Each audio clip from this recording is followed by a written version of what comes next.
Alan, we have, just to add a point going back, I was backing you up.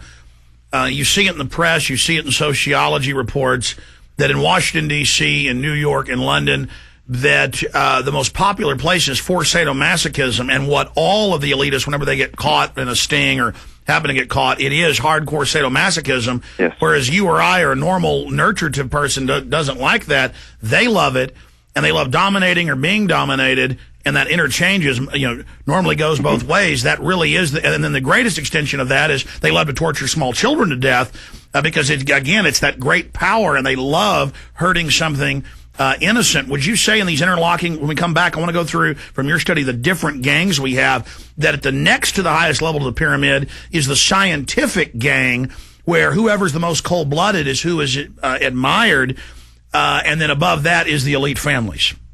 There's no doubt. In fact, Huxley himself went through the whole strata of the dominant minority and the scientific elite who were specially bred, including his own group, to help this dominant minority.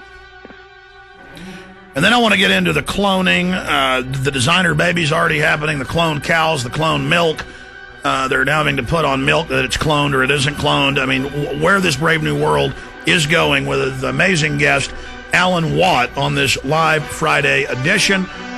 Stay with us, ladies and gentlemen.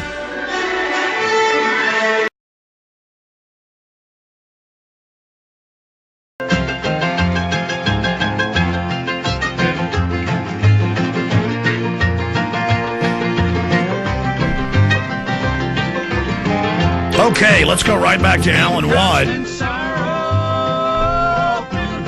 breaking down exactly who these elite are. And again, they've written thousands of books on it, thousands of papers, and they laugh and say, look at the slave scum.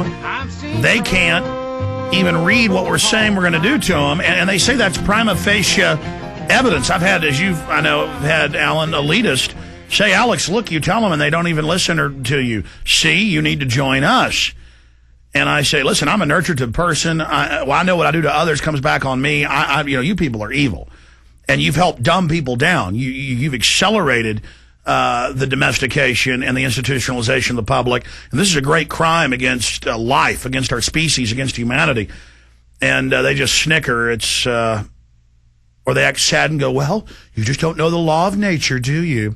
We're just doing something inevitable. If we didn't act like this, somebody else would. Alan Watt. Yeah, that's exactly how they rationalize it.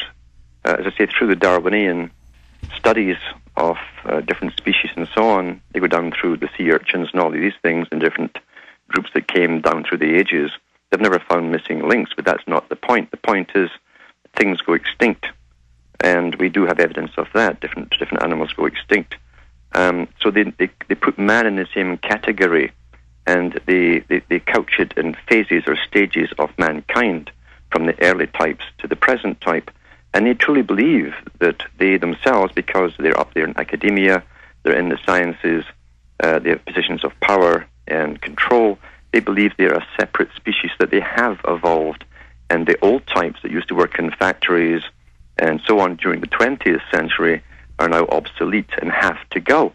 And they even rationalize why they must go, according to the laws of this Darwinian theory, that if the old type come into the new system, they'll overwhelm the elite who have got evolved even higher and bring down that high group. That's what they truly believe. This is identical to Hinduism. Hinduism goes through this, and I think that's the connecting link between much of higher Freemasonry and this New World Order. In Hinduism, they believe there are cycles in nature that last millions of years, different phases. They call them ages. And at the end of each age, those that evolve, remember, they start from slime into amoebas and through animals, through transmigration of souls and all this kind of stuff.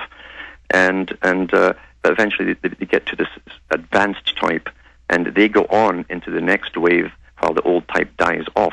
It's identical to Darwinism, and you have to ask yourself, did Darwinism come first, or did they simply copy the Hinduistic philosophies? Or the Babylonian mystical religions is the same thing. Transhumanists, now the low-level kind of porch transhumanists like porch masons don't know or haven't read the real dogma.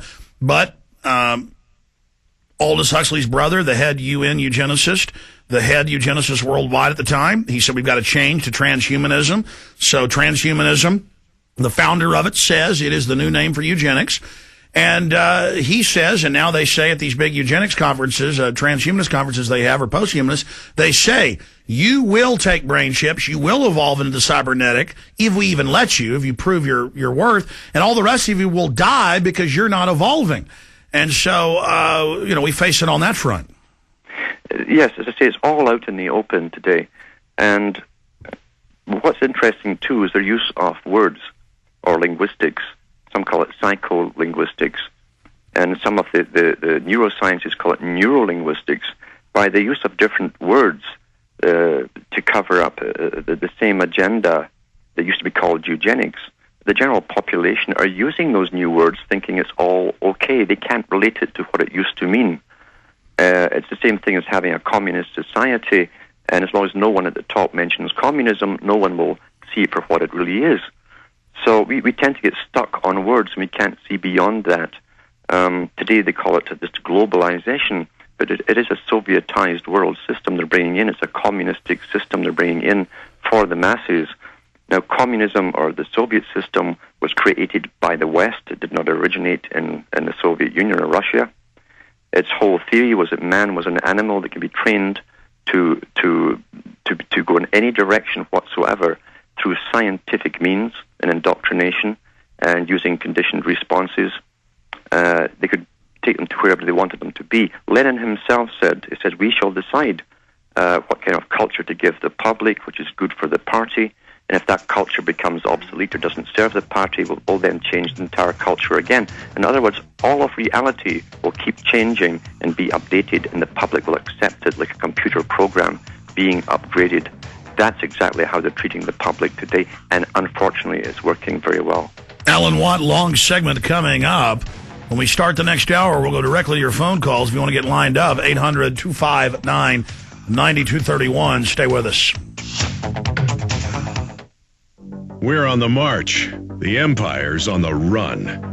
Alex Jones and the GCN Radio Network.